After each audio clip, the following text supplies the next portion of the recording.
Through the mist and fog, there comes a reviewer from Southern Illinois called Brandy.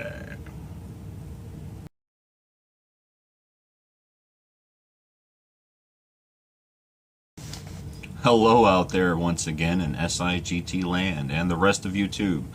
I see we got a couple people starting to follow me, so I'm going to make this a little regular thing. I'm Randy, just some average Joe. I don't really have any military background. I like to think I've got a little bit more mechanical ability than some. So I'm going to start doing more gun reviews based on the mechanics and functions of it, and maybe give a little bit more of a machinist insight of what could be going on or what could be done a little better just by mechanical. So today we are going to check out the Taurus Curve, and we're going to unbox it now and show you exactly what the Taurus Curve is all about. I had a friend of mine purchase one of these, and I'm going to give you my first impressions. I have fired this already a few times, and I'm not a big 380 fan, but I don't think that's going to very much sway my review of the gun. I'm just going to review it on the function of it being a gun or a pistol or even a self-defense pistol, because I do understand that this Taurus Curve is supposed to be for self-defense. This is the box. It's Taurus, orange, and yeah, they even curved the box, I guess, so that when you're walking out of the store and you don't want anybody to see what you got, you can, put it up your shirt and it hold close to your body, like that. But my first impressions on this are it's kind of a gimmicky gun, just because of the curve. But I'm going to open up and you'll see here in a minute exactly what I'm talking about.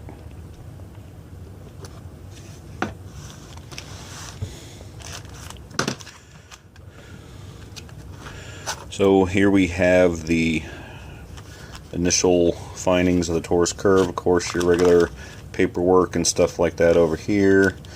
Some other wrenches, miscellaneous stuff. The guy I'm letting me use this, he actually has it loaded, so we're gonna have to make sure it's safe. He's got the gun loaded, the magazine loaded, but the actual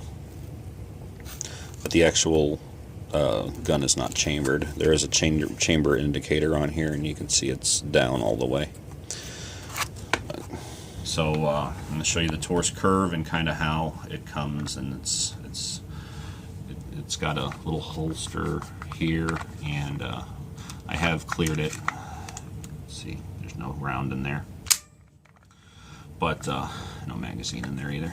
But comes with this little clip-on thing. I don't know how much of a fan I am of this, just because it's something else to get in the way.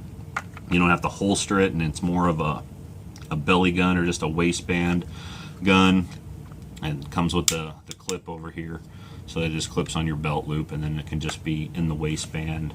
And I think that you're supposed to tie this lanyard around your belt buckle, so that when you pull the gun, it can pull everything out. But I mean, I've got a pretty big hand, and I really don't have a lot of purchase on the weapon, even with I'll load this magazine here. Even with the magazine in it, it just still doesn't give you much. I mean, I've got 2 fingers on that. My pinky just kind of comes up and under, and it supports it. I mean, granted, it is a 380, so you're not going to get a whole lot of just big recoil out of it. The thing that they're claiming is because of the curve here, it's going to fit your waistband better, and you're not going to feel the gun, and you're going to wear it because it's more comfortable. But getting back to the clip, because there's no safety on this, they give you this clip, so this is your safety. You pull that off, and now you have access to your trigger. I like clearing it one more time.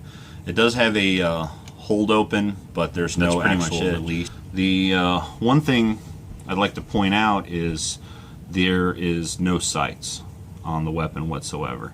In fact, the only thing you get is this crosshairish thing, and you're supposed to use that as your sights to line up on whatever target you are. Just kind of cover up and shoot. Now granted, this is a concealed carry weapon, so you know, I guess that's all you're really going to need. I still don't like the fact that there's just no other way of aiming on this other than this cheap and cheesy crosshair type thing. Kind of a downer for me.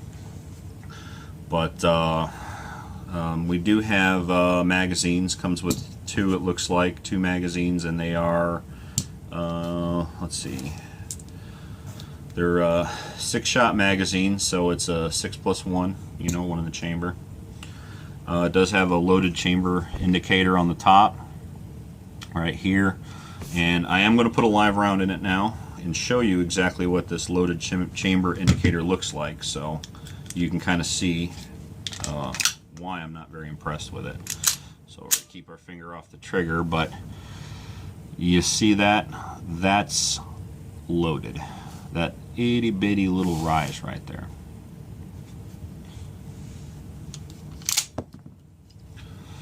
And close that back up, and that's unloaded. So not a whole lot of visualization, but if you're up on your gun, you should know if it's loaded or not. Okay, we're going to talk about other aiming devices now on the Taurus Curve. So I showed you the crosshair type thing on the back of the gun. The other aiming device they give you, and it's stock, is this laser.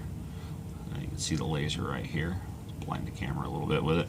But you get this laser, and it's activated by a side switch right here on the weapon. So I turned it off, slide forward, turn it on, slide forward, turn it off. So it's just kind of like a rub there. Now, this is actually the best that's worked for me so far. This has been a little problematic. At times it seems to not want to function right. Like I'll push and I'll think I have it pushed on and it's not on.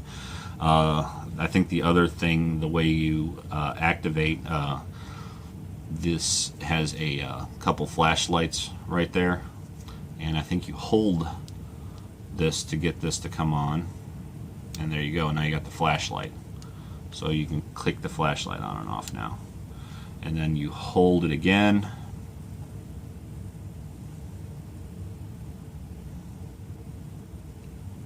and the flashlight comes back on. So see, this is a little bit problematic. So I'm holding it, and I think there's a third mode where you get the laser and the flashlight. So alright, so now we got the laser and the flashlight, if you can see that. Alright, we're going to turn it back to just the laser. So we'll hold it again. Alright, now the laser's just on, and it's back to laser. So it's not a very quick thing. You almost kind of have to know exactly what kind of situation you're going to get into before you get into it. If you're going to have your flashlight on or not. So I really don't care for that either. Alright, now we're going to talk about the safety features of the Taurus Curve. The safety features are very few and far between. There is no actual physical quick release safety on the Taurus Curve. You have this little holster clip that clips onto there. It's meant to be drawn off in the event of you pulling it from your waistband. It's not supposed to actually be a holster that you mount to yourself, other than that wraps to that. So that's one of the safety devices, and the only other safety device they have on this is they give you the little key that actually goes into the side of the weapon here to lock it out, so that no children can fire the weapon, and nobody can access that weapon unless you have that little it's like a hex key with a hole drilled out in the middle of it. That's the other safety device. I guess when Taurus came out with this weapon, it was also meant specifically to be California legal, so they can sell it in California. So one of the other things that we'll check it one more time, but one of the other things that you can't do is can't shoot it without a magazine in it. It sucks, but so we'll just insert the magazine. It's empty, and now you can fire it. But it's just like a striker fire weapon, so you don't get a constant, pull on it. You can't just reset the weapon by that. You actually have to cock it and reset the weapon that way before you can actually get another pull on it. So those are the safety devices of the Taurus Curve. Alright, so I'm going to talk to you about some of the more gimmicky or oddity type stuff about the Taurus Curve pistol. And obviously the big one is it's curved, so it can match your waistband or whatever, and it feels more apt to you're going to want to carry it. You're going to be more apt to want to carry it. The other thing is they've even curved the front down, and you can see in the barrel there how the barrel is actually cut curved. It's almost like the compensator on the AK-47, almost, not quite, but they cut the barrel to make it even curved. And they have a more roundish profile on pretty much everything there. The fact that there's no sights on it and all you get is the crosshairs back there is part of the concealed carry motif. The flashlight and everything's all mounted in there, so it's all very kind of streamlined. And that's pretty much the gimmicky sides of everything. The curvature, the cutout there, the curve here. I don't know. As far as comfort, I've been carrying a 938 for over a year now, almost 2 years, and it doesn't even bother me that it's there anymore. It's such a small pistol. So if you have to go to something like this, to feel more comfortable, like you're going to have to carry, then that's what you have to do. But I'm a pretty bulky guy, fat guy that can carry a small size pistol and never even have to worry about it, and don't need gimmicks like the Curve. And they got a little grip back strap here, which I don't know what that's supposed to do. Maybe tell you where the back of the gun is when you're drawing it. But yeah, that's the gimmicky side of the Curve. Alright, so the reason why I'm doing this review today is actually because a friend of mine had purchased this Curve, this Taurus Curve, and he brought it to me with a problem.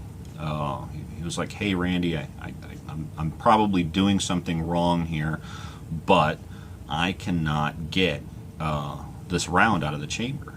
And I was shocked. I thought maybe the chamber was cut too small or something like that, but it was something a lot more stranger than that.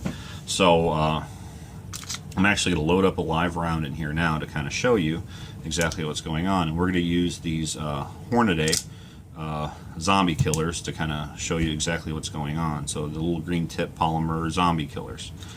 Now, alright, so I'm going to keep my finger off that trigger. In fact, let's do this. Let's put their little handy patented trigger clip on there, so this way we can say, hey, if it fires, then it definitely was not me. So I'm going to load the round in there. Alright, you see the round? Alright, it loaded fine. Our loaded chamber indicator goes up. But here is where it gets scary. And I'm going to preset this gun a little bit to make it easier so I can do this on camera for you. But watch when I try to eject the round. It gets stuck. It's stuck on the side right now. And look, it's now jammed sideways on the gun.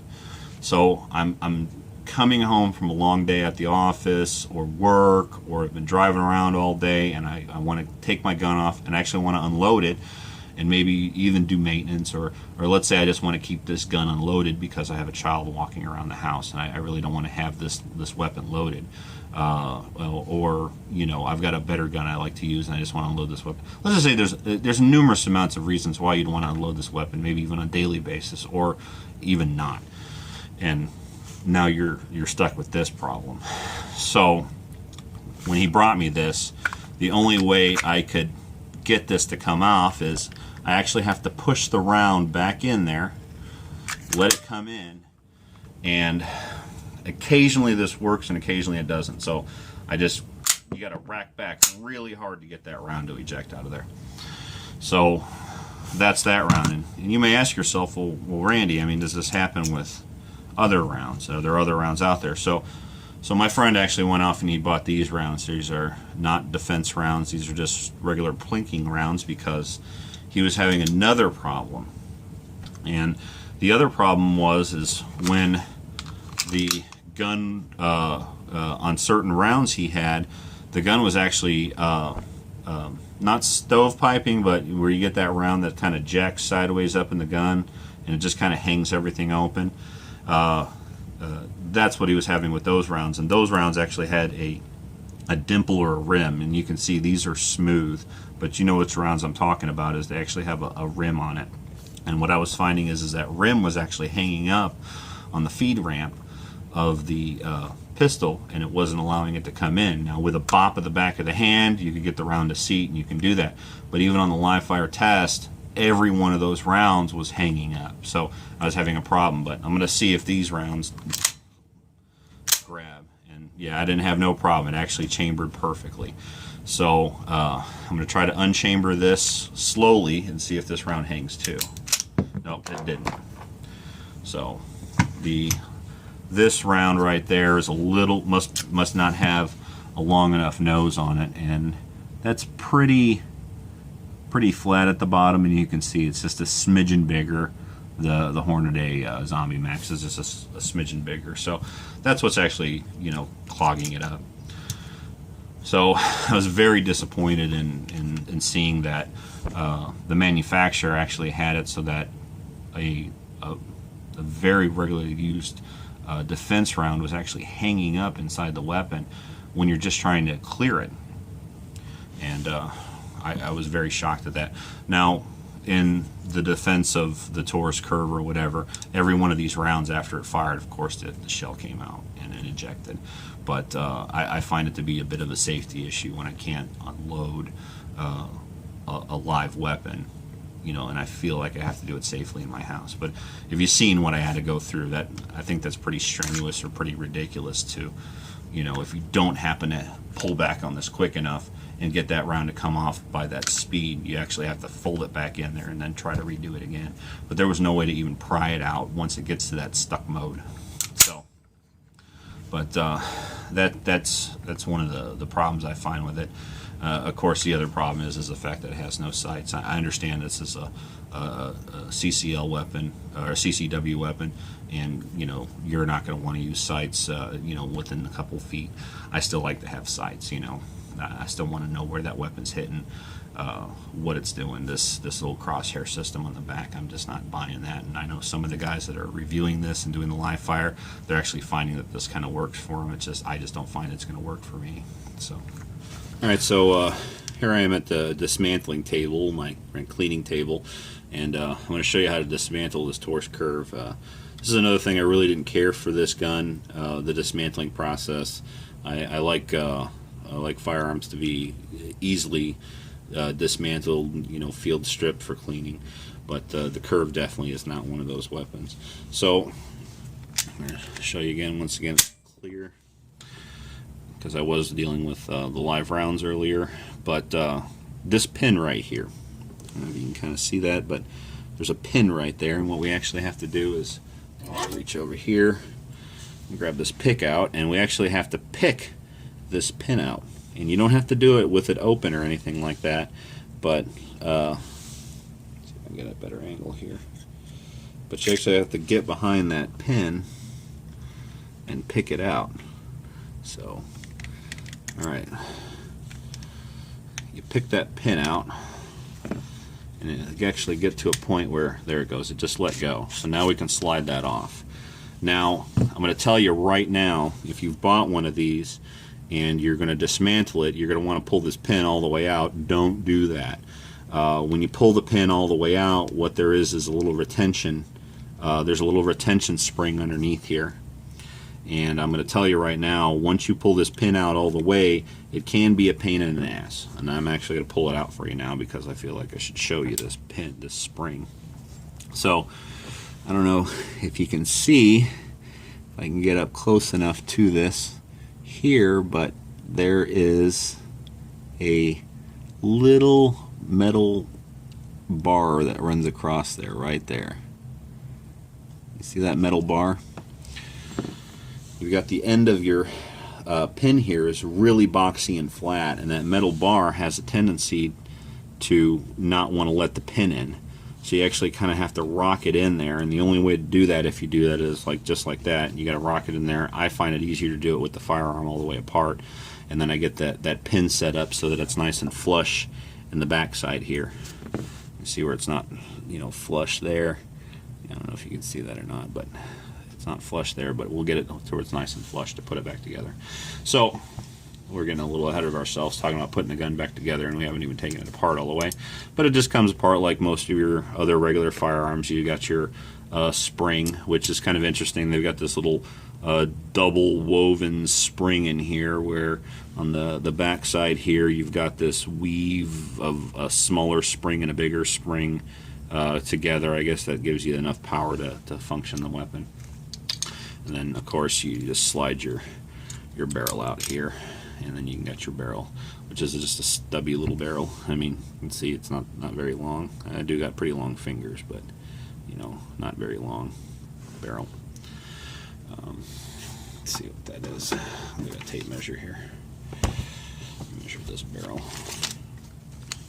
But yeah, looks like to the bottom of the curve you're a little bit past 2.5, so looks like 2 5/8 of an inch, and that goes all the way back to there. So yeah, you're probably like right about 2.5 inch barrel to the top of the curve. I'd say from the inset of the actual start of the barrel to the top of the curve, you're only at about 2 1/4 to the cut. So really small barrel. But as far as that goes, that's pretty much your field stripped version of this gun. That's it. And putting it back together is pretty much the same in reverse. Get that back in there. Make sure the back of the plunger is on the back side of the weapon. And then you just tuck that plunger back in there.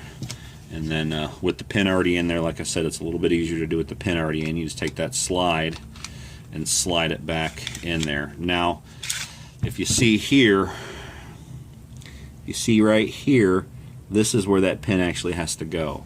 So this is where it might be a little tricky, and if you get it back to that state, I find it's easy where you just push back just ever so slightly while you're pushing the pin in, and that's where it goes. But now our gun's back to functioning status, and that's the disassembly and reassembly of the Taurus Curve. All right, so you know, the only thing I don't think I've really talked about too much is the trigger pull on this weapon. You know, I know you can't, I talked about the safety where you can't pull it when the magazine's out. And I did show firing it where it doesn't actually automatically reset, so it doesn't have a hammer. It's more of a striker fired weapon, but it's a long pull striker fire weapon, which is one of the things that's kind of funky about it, so that if you do get like a misfire or a light fire or something, you can't just re-pull the trigger and actually get that second shot off. You actually have to rack the gun back, activate you know, a new bullet in there, and pull the trigger again, because you got to reset that sear.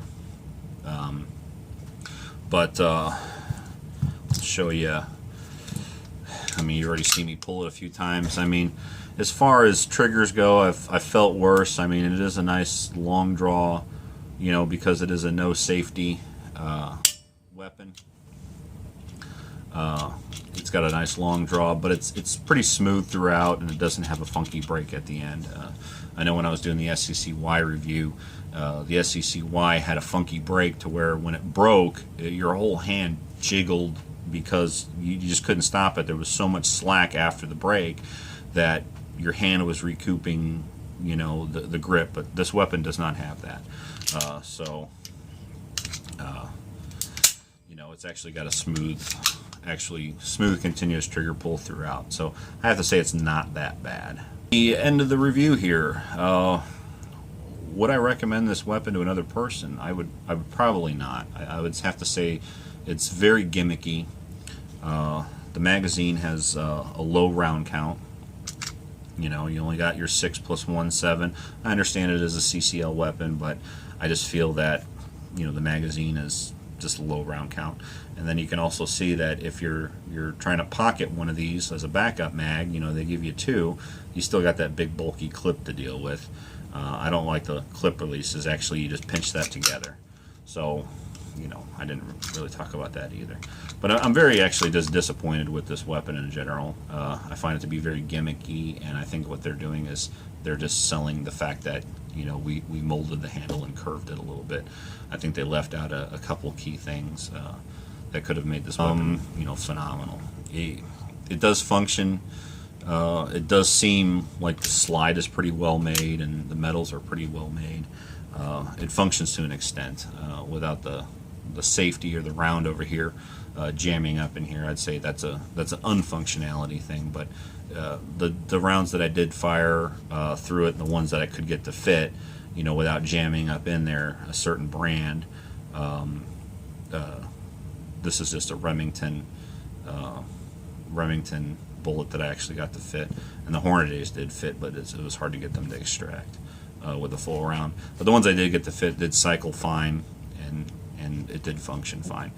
I guess if you're not planning on shooting even your concealed carry weapon that often, and you just want something to function, you know, the 2 or 3 times that you're ever going to shoot it, I guess it'll get you by. But as far as the laser, the flashlights, all that stuff, it's very cheap and gimmicky. So definitely, I don't recommend this to anyone. So that was the review of the Taurus Curve. Tell me what you like about the video. Tell me what you'd like me to change. Tell me if there's anything else you'd want me to review. If I have the ability to get a hold of it, I will definitely review it for you. Leave comments below, leave likes, leave whatever. I think I'm going to start doing these more often. Like I said, most of these other guys are these, you know, tactical guys. I'm more of a machinist, so I'm going to give you more of a functionality review out of everything else. If you like to see more of these, let me know, and leave the comments below. But this is Randy with SIGT, Solo Only Gun Trader, Facebook group, and I'm going to say peace out.